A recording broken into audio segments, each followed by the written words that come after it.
How did pumping iron affect the way athletes and bodybuilders train? To answer this, we need to go back all the way from the 1800s and go all the way to present day. Bodybuilding didn't get popular overnight, it took generations. One of the first events that had it rise up in popularity was the Chicago World's Fair in 1869. Some other bodybuilding events that had happened was one of the first ever bodybuilding competitions that was held was called The Great Show. It was held in 1891. The Great Show was promoted by Eugene St. And that was the start of the Bronze Era of bodybuilding that lasted till 1894 to 1939.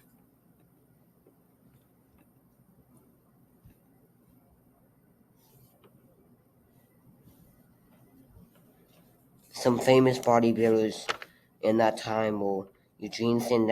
Sigmund Klein, and Uli Lederman, George Jarrett, and Tony Sanson, Burt Goodrich, and these people defined the Bronze Era of bodybuilding.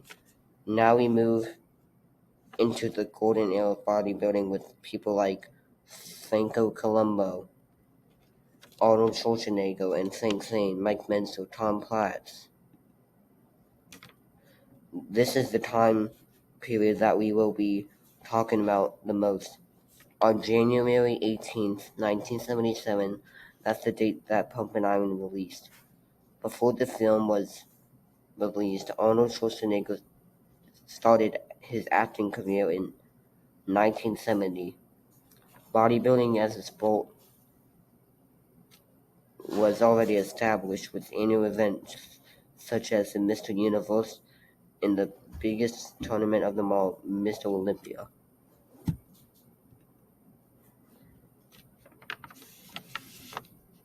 Arnold Schwarzenegger has had notable competitors, like Sergio Oliva, and the first time they competed against each other was on September 29th, 1968, at the IFBB Mr. Universe in Miami Beach. Now, we also want to mention Tom Platz in his bodybuilding career, or one of the bodybuilding's best uncrowned Mr. Olympia. He was known for his great leg definition and his notorious leg workout. Now, when Pumping Iron was released, the purpose was to get more newcomers into the sport and increase viewership, which it did.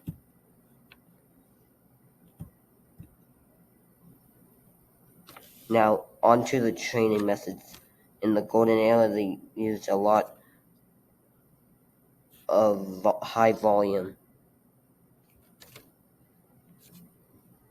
But the one outlier to this was Mike Menzel, who competed from 1969 and retired in 1980 because after he saw Arnold win when he was arguably in better shape than him, and Arnold was more focused on his acting career at the time. The results from these debates have given people insight on which ways to train. People like Mike Menzel and Arthur Jones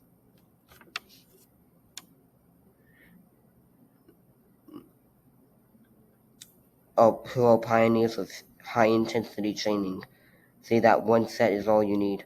People like Arnold and Franco Columbu say that 20 sets per muscle group is what makes muscle growth.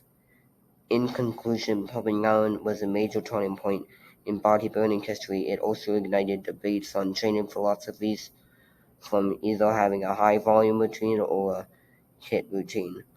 The film's impact also resonates ongoing discussions that shape how athletes and celebrities train today.